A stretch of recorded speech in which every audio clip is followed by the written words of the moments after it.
বিভিন্ন সময় আমাদেরকে করতে হবে। তাদের মাঝে হাজার প্রশ্ন থাকে, হাজার ভুল ভ্রান্তি থাকে, সেগুলো সংশোধন তাদের স্পেশাল মজলিস করলে তবে সেগুলো তারা বলা, প্রশ্ন পাঠানোর, উত্তর শোনার মতো সুযোগ তাদের হয়ে থাকে। সেগুলো আমরা প্রতিনিয়ত করবো ইনশাআল্লাহ। সামান্য উপস্থিতি আমাদের ময়দানকে চাঙ্গা করা, এটার সাথে সর্বসর্বা যুক্ত থেকে আমাদেরকে মৃত্যুবরণ করা, এটা আমাদের লক্ষ্য হবে, এটা আমাদের আশা আকাঙ্ক্ষা হবে, যে কাজের মাধ্যমে সারা বিশ্বে ইসলাম প্রচার হয়েছে। আমাদের ময়দানে বক্তব্যের ময়দান যেমন আছে, বই পুস্তকের ময়দান আছে, বিভিন্ন রকমের বই পুস্তক প্রচার করার মাধ্যমে আমাদের কাজ হয়। আপনি বই পুস্তক আর ক্ষেত্রে আপনি টাকা লাগাতে পারেন, আপনি ফান্ড ব্যবহার করতে পারেন, যাকে আপনারা বই সরন্ত ভিতরে টাকা দেবেন, একশো আপনাদের কিনারে টাকা দেবেন। এবং সাথে সাথে সরকার পত্রিকা চলে, আমরা বলেছি প্রত্যেক মসজিদ থেকে একটা করে পত্রিকা নিতে হবে, 30 টাকা করে দাম মাসিক।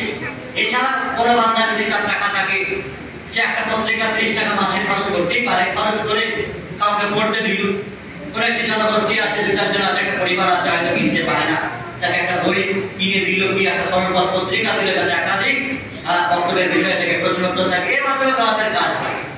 তো তাদের কাজ বিভিন্ন প্রকারের হয়। কাউকে কোনো প্রকারের মজলিসে টেনে আনা, মোটরসাইকেলে একা যাচ্ছে টেনে আনবো, গাড়ি আছে, চাকা আছে, দুজনকে নিয়ে আসবো, বিভিন্ন প্রকারের নিয়ে আসবো। যদি চা খাওয়ানো হয়, সে চা খাইয়ে নিয়ে আসতে হবে। পার্টি করতে গেলে কত কিছু করে নিয়ে যেতে হয়, বুঝিয়ে সুঝিয়ে, তোমাকে পরবর্তী ফান্ডে হাঁস বাচ্চা দেবো, মুরগি বাচ্চা দেবো, এবারে মানে যে প্রকল্পটা আছে সেটা তো প্রথম থাকবে। এরকম কত শত বুঝিয়ে পাবলিককে পঞ্চায়েতে নিয়ে যেতে হয়, মিটিংয়ে নিয়ে যেতে হয়, না আমাদের মহিলারা মানুষের খুব ভালো হয়ে যায়, সবাই তো এখানে রাজনীতি।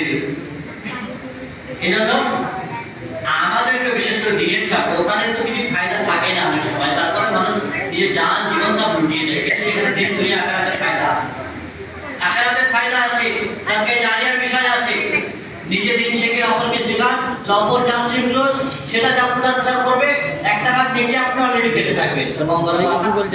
আপনার মাধ্যমে যদি একটা মানুষ আপনার মাধ্যমে যদি একটি কাজ অনবরত চলতে থাকে, একটা সুন্দর চালু হতে থাকে, ভাবে দিনের কাজ চলতে থাকে, জনকল্যাণমূলক কাজে তারা মানুষ উপকৃত হতে থাকে, আপনার তৈরিকৃত পেয়ে তারা, তাহলে আপনিও সরকারি জারিয়ার অধিকারী হয়ে যাবেন। এটা কম বড় কথা না। আল্লাহ রাব্বুল ইজ্জতের কাছে দোয়া করব পরিশেষে তিনি যেন আমাদের সকলকে দিনের এই ময়দানকে টিকিয়ে রাখার, নবীওয়ালা কাজ করার প্রতিনিয়ত, মানে যতক্ষণ পর্যন্ত না আসছে আমাদের, যতই বয়স হয়ে যাবে না কেন, কষ্ট করে আমাদের চাচা ভাইয়েরা সব আসছেন, অনেকে আসবেন, এই মজলিসে আসছেন, তো আপনার জানেন আমরা আত্মতৃপ্তি পাবেন। আপনি ঘরে বসে থাকবেন তো বসেই থাকবে, শুয়ে থাকবেন তো শুয়েই থাকা হবে। আল্লাহ তাআলা সময় সুযোগ দান করেন, আমাদের সুস্থতা দান করেন, শারীরিক সুস্থতা, মানসিক সুস্থতা দান করেন, এবং আর্থিক পর্যায়ে আমাদের সহযোগিতা করার তৌফিক দান করেন, এবং প্রতিনিয়ত আমাদের সদস্য সংখ্যা বাড়ানো, দাওয়াতের ময়দানে মানুষের সংখ্যা বাড়ানো নিয়ে আসা আমাদের জোরজার আল্লাহ তৌফিক দান করেন। আমাদের সকলের কর্মদক্ষতাকে আল্লাহ তাআলা কবুল করেন, আমাদের নিয়তকে আল্লাহ তাআলা কবুল করেন। হাদিস নিয়ম নিয়ে দিনের এই কার্যক্রমকে ধারাবাহিকভাবে চলমান করার আল্লাহ তাআলা পূর্ণ তৌফিক দান করেন, এবং বিভিন্ন প্রকারের হিংসা থেকে, ষড়যন্ত্র থেকে আল্লাহ তাআলা আমাদেরকে রক্ষা করেন। বিদ্বেষীদের বিদ্বেষমূলক কথাবার্তা আর বিভিন্ন রকমের নির্দেশনা থেকে আল্লাহ তাআলা আমাদেরকে রক্ষা করেন। আল্লাহ মাহফুজ মিন কাইদি কাইদিন আমাদের বাকিরিন ওয়া মিন হাসিদিন, আল্লাহ মাহফুজ মিন কুল্লি বালাইন ওয়া আযাবিল আখিরাহ। আল্লাহ বিভিন্ন প্রকারের মানসিক অশান্তি থেকে, ঋণ থেকে আমাদেরকে মুক্ত করো। আল্লাহ নাউযু বিল হামমি ওয়াল হাসান ওয়াল আজজ ওয়াল কাসাল, অপারগতা থেকে আল্লাহ আমাদেরকে রক্ষা করো। আল্লাহ নাউযু বিল হামমি ওয়াল হাসান ওয়াল আজজ ওয়াল কাসাল ওয়া হাদাইন ওয়া কাহরির রিজাল।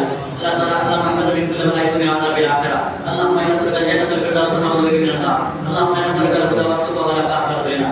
Sallallahu alaihi wa baraka ala abdihi wa rasulihi nabiyyina Muhammadin wa ala alihi wa sahbihi ajma'in. Assalamu alaikum wa rahmatullahi wa barakatuh.